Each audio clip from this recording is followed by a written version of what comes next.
बिस्मिल्लाहिर्रहमानिर्रहीम। आज हम एक नए एमसीक्यूज़ के साथ आए हैं जो कि from chapter number 7 that is oscillation and the topic is simple pendulum. तो मैंने आपको पहले भी कहा है कि जब भी आप फिज़िक्स के अंदर एमसीक्यू सॉल्व करने बैठे हैं तो आपको पता हो कि ये एमसीक्यूज़ किस टॉपिक से है और उस टॉपिक्स के जितने भी इम्पॉर्टेंट रिलेशंस हैं, मैथमेटिकल एक्सप्रेशंस हैं, वो आपको याद होनी चाहिए। अब ये जो केस है, इस केस के अंदर आपसे पूछता है कि find the value of the time period तब जब आपके पास एक सिंपल पेंडुलम किसी ट्रेन या किसी गाड़ी की सीलिंग के साथ अटैच है और वो मूव कर रही है किसी एक्सप्रेशन ए के साथ। इससे पहले वाले केस हमने डिफरेंट केसेस के अंदर देखा था कि what is the value of the what is the effect value of the time period T when elevator is moving upward, elevator is moving downward, elevator is stationary or moving with uniform velocity। अब ये case थोड़ा different है। इस case के अंदर आपने बताना है कि एक ट्रेन है या कोई गाड़ी है, उसके अंदर सिंपल पेंडुलम है और वो ट्रेन मूव कर रही है किसी एक्सेलरेशन के साथ, तो बताएं उसका टाइम पीरियड कितना होगा, इंक्रीज होगा, डिक्रीज होगा, कितना होगा। उसके लिए सबसे पहले आप थोड़ा सा ये केस हम देख लेते हैं। तो लेट अस कंसीडर, हमारे पास क्या है कि a simple pendulum suspended from a trolley roof which moves in horizontal direction with acceleration a. कोई एक ट्रॉली है, कोई गाड़ी है, ट्रेन है, कुछ भी आप इसकी जगह आप लिख सकते हैं। आप कह सकते हैं कि आपके पास एक ट्रेन है, एक व्हीकल है, गाड़ी है, वो मूव कर रही है किसी एक्सेलरेशन के साथ और उसकी सीलिंग के साथ एक पेंडुलम अटैच्ड है और आपने बताना है ये उस वक्त उसका टाइम पीरियड कितना होगा, उसके ऊपर क्या फ़र्क पड़ेगा। तो जो चीज़ पूछ रहे हैं उसका सबसे पहले फार्मूला लिखें। आपने कहना है कि हमने तो पढ़ा है time period of a simple pendulum होता क्या है। आपने कहना है हमें पता है टाइम पीरियड होता है 2π√L/g। This is equation number A, कोई भी नाम दे दें इसको। टाइम पीरियड तो इतना होता है, लेकिन ये टाइम पीरियड कब होगा, आप डिफरेंट केसेस हैं। हर केस के अंदर फिजिक्स के अंदर क्या होता है, इक्वेशंस वही होती हैं और थोड़ी बहुत मॉडिफाई हो जाती हैं। तो आपको करेक्ट इक्वेशन करेक्ट केस के अंदर, सही केस के अंदर किस तरह से अप्लाई करनी है, जब तक आपको टॉपिक का सही कॉन्सेप्ट नहीं होगा आप उस इक्वेशन को सही तरह यूटिलाइज नहीं कर सकते, यूज़ नहीं कर सकते। अब है तो टाइम पीरियड। अब हमने डिफरेंट केसेस देखे इससे पहले वाले लेक्चर के अंदर। कहीं पे हमने टाइम पीरियड का फार्मूला ये यूज़ किया, कहीं पे टाइम पीरियड का फार्मूला इस तरह के कुछ फार्मूले हमने यूज़ किए। आज हमारे पास एक नया केस है।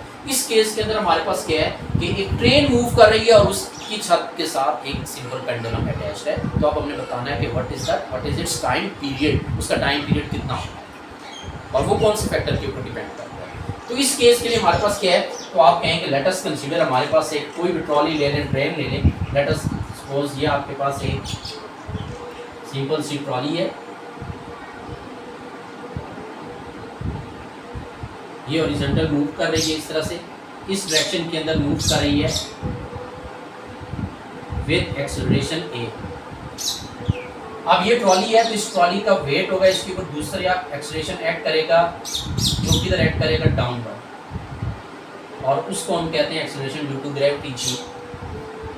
अब इसका मतलब कि यहाँ पर acceleration is a vector quantity. दो एक्सेलरेशन आपके पास आ गए, एक एक्सेलरेशन ड्यू टू ग्रेविटी और दूसरा जिस एक्सेलरेशन के साथ वो ट्रेन और गाड़ी आगे मूव कर रही है।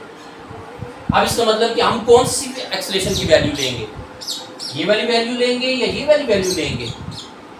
तो जब वेक्टर वाला केस हो तो उस केस के अंदर फिर हम दोनों वेक्टर का क्या करते हैं, हम उनका रिजल्टेंट फाइंड करते हैं। हम देखते हैं रिजल्टेंट वेक्टर क्या आ रहा है। तो यहाँ पर भी हम देखेंगे इन दोनों एक्सेलरेशन का रिजल्टेंट एक्सेलरेशन कितना आ रहा है। तो वेक्टर फॉर्म में डील करें तो रिजल्टेंट निकालने के लिए क्या करें, मैं इस वेक्टर को यहाँ पर ऐसे ड्रॉ कर सकता हूँ, this is also G, same magnitude same direction. तो हेड टू टेल रूल से अगर देखें तो हेड टू टेल रूल से यहाँ पर रिजल्टेंट की टेल फर्स्ट के टेल के साथ और उसका लास्ट के हेड के साथ ज्वाइन करें। तो इस केस के अंदर this is the resultant vector, इसको मैं आर कहता हूँ, और this resultant vector R is equal to vector A plus vector G. अब क्यों इस तरह से ऐड किया, क्योंकि acceleration is a vector quantity. अगर कोई स्केलर क्वांटिटी होती तो हम simple by using algebraic method हम उसको सिंपली अलजेब्रा से ऐड सब्ट्रैक्ट कर देते। अब हमने हेड टू टेल रूल से दोनों को क्या किया, ऐड किया, तो एडिशन से हमारे पास रिजल्टेंट वेक्टर आ गया है। तो यहाँ पर बेसिकली देखें इस केस के अंदर अब हमारे पास क्या है, जो जी एक्सेलरेशन है तो यहाँ पर जी की वैल्यू क्या बन जाएगी, मीन टोटल एक्सेलरेशन कितना आएगा, रिजल्टेंट एक्सेलरेशन आएगा। यहाँ पर मैग्नीट्यूड है तो रिजल्टेंट एक्सेलरेशन की मैग्नीट्यूड, तो किसी वेक्टर की मैग्नीट्यूड कैसे लिखते हैं, यहाँ से किसी वेक्टर की मैग्नीट्यूड कैसे लिखेंगे? The magnitude of vector A is equal to, आपने चैप्टर नंबर 2 के अंदर वेक्टर एडिशन के अंदर आपने मैग्नीट्यूड का फॉर्मूला पढ़ा था। मैग्नीट्यूड इज इक्वल टू होता है ए का स्क्वायर, मैग्नीट्यूड ऑफ ए का square plus magnitude of b का square plus 2ab, a g साथ क्या आता है cos थीटा। तो what is the angle theta between a and g? A और जी में एंगल थीटा कितना है? ये देखिए ये कितना है? ए और जी में एंगल कितना है? 90। तो cos 90 क्या हो जाएगा? 0। तो दिस टर्म विल बिकम 0। सो आपके पास मैग्नीट्यूड ऑफ एक्सीलरेशन जो होगा वो आपके पास सिंपल आ जाएगा ए स्क्वायर प्लस जी का। तो अब हमारा जो टाइम पीरियड का फॉर्मूला है इस केस के अंदर, अच्छा तो इस केस के अंदर हम देखते हैं कि फिर हमारे पास टाइम पीरियड का फॉर्मूला किस तरह से मॉडिफाई होगा। तो आपने याद रखना है t इज इक्वल टू, इस केस के अंदर जो टाइम पीरियड होगा वो आपके पास 2 पाई हो जाएगा, अंडर रूट हो जाएगा l, लेंथ तो चेंज नहीं हो रही, लेंथ चेंज नहीं हो रही। g, तो यहाँ पर g हमारे पास रिजल्टेंट, हमारे पास जो g आ जाएगा वो चेंज होगा। तो इस g की वैल्यू हमारे पास क्या आ जाएगी? टोटल मैग्नीट्यूड ऑफ एक्सीलरेशन वो आपके पास कितना आ जाएगा? ए स्क्वायर, रिजल्टेंट एक्सीलरेशन है ए आर, तो वो आपके पास आ जाएगा ए स्क्वायर प्लस जी का स्क्वायर। तो इस तरह से जब भी एमसीक्यूज के अंदर स्टेटमेंट बड़ी इंपॉर्टेंट होती है, अगर हम कहते हैं अगर हमें स्टेटमेंट समझ आ गई है तो 70% तो क्वेश्चन सॉल्व हो जाता है। स्टेटमेंट समझ आने का मतलब ये है कि उस स्टेटमेंट के अंदर क्या इंफॉर्मेशन गिवन है, क्या डेटा आपको गिवन है, आपने क्या फाइंड करना है। तो जब ये चीज़ आप डेटा वहाँ से एनालाइज कर लें तो उसके बाद आपके पास बड़ा आसान हो जाता है उस प्रॉब्लम को सॉल्व करना।